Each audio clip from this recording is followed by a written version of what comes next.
यहाँ क्वेसन दिएको छ find the value of A in the following figures. यहाँ एउटा फिगर दिएको छ र यो फिगरबाट हामीलाई ए को भ्यालु फाइन्ड गर्नु छ। त यस्तो फिगरहरू हेर्दाखेरि फर्स्ट अफ अल के गर्नुपर्छ कि एङ्गल फाइन्ड गर्नुपर्छ। अब एङ्गल अब यहाँ हेर्दाखेरि दुईवटा एङ्गल हामीले हेर परिरहेछ, एउटा यो एङ्गल र एउटा यो एङ्गल।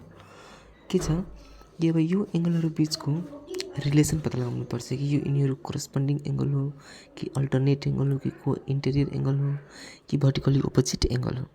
मतलब अब रिलेसन फाइन्ड गरिसकेपछि यसलाई सोल्भ गर्नमा इजी भइहाल्छ।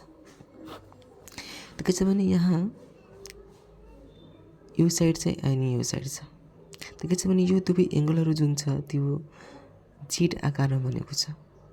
यहाँ हेर्दाखेरि जेड आकारमा यसरी जाँदाखेरि यसरी फेरि यसरी फेरि यसरी जेड, मतलब यस्तो साइडमा यसरी जेड। जेड आकारमा बनेको एङ्गलहरू के रहेको हुन्छ भने अल्टरनेट एङ्गल रहेको हुन्छ। त अल्टरनेट एङ्गलको रिलेसन थाहै छ कि अल्टरनेट एङ्गल्सहरू एक आपसमा के हुन्छ भने इक्वल हुन्छ। अल्टरनेट एङ्गलहरू एक आपसमा के हुन्छ भने इक्वल हुन्छ। यति कुरा थाहा भइसकेपछि पाइसकेपछि यसलाई हामी इजिली सोल्भ गर्न सक्छौँ। यहाँ सोल्युसन फेरि यहाँ के गर्नुपर्छ कि अब यो एङ्गल 4a - 10, अब दुवै एङ्गल त अल्टरनेट एङ्गल हो, दुवै के हुन्छ भने बराबर हुन्छ। त 3a + 10, अब दुवै एङ्गल छ, यो एङ्गल र यो एङ्गल बराबर त छ। त कुन रिजनले कुन रिलेसनले त्यो रिलेसन यहाँ लेख्नुपर्छ हामीले कि यो अल्टरनेट एङ्गल अब यहाँ हामी और दिन्छौँ। और अब के हुन्छ भने हामीले भेरिएबल एक ठाउँमा त 4a यो 3 + 3 छ, यता आउँछ भने के भइहाल्छ -3a इक्वल टु, अब यो कन्स्ट्यान्ट छ त 10 छ -10 छ, यता आउँछ भने प्लस भइहाल्छ। यो अलरेडी प्लसमा छ, प्लसको प्लस फेरि हामी यहाँ और दिन्छौँ। अब 4a बाट 3a जान्छ, कति बाँच्छ a बाँच्छ इक्वल टु 10 + 10 कति भइहाल्यो 20 भइहाल्यो।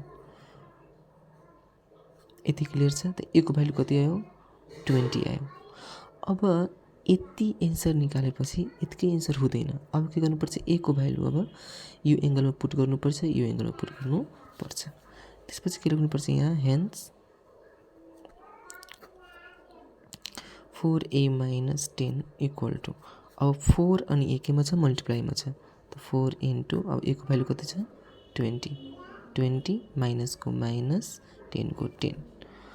अब के हुन्छ भने 4 × 2 = 80 - 10 मतलब 70 डिग्री। ठिक त्यस्तै यो एङ्गलको पनि निकाल्नुपर्छ हामीलाई।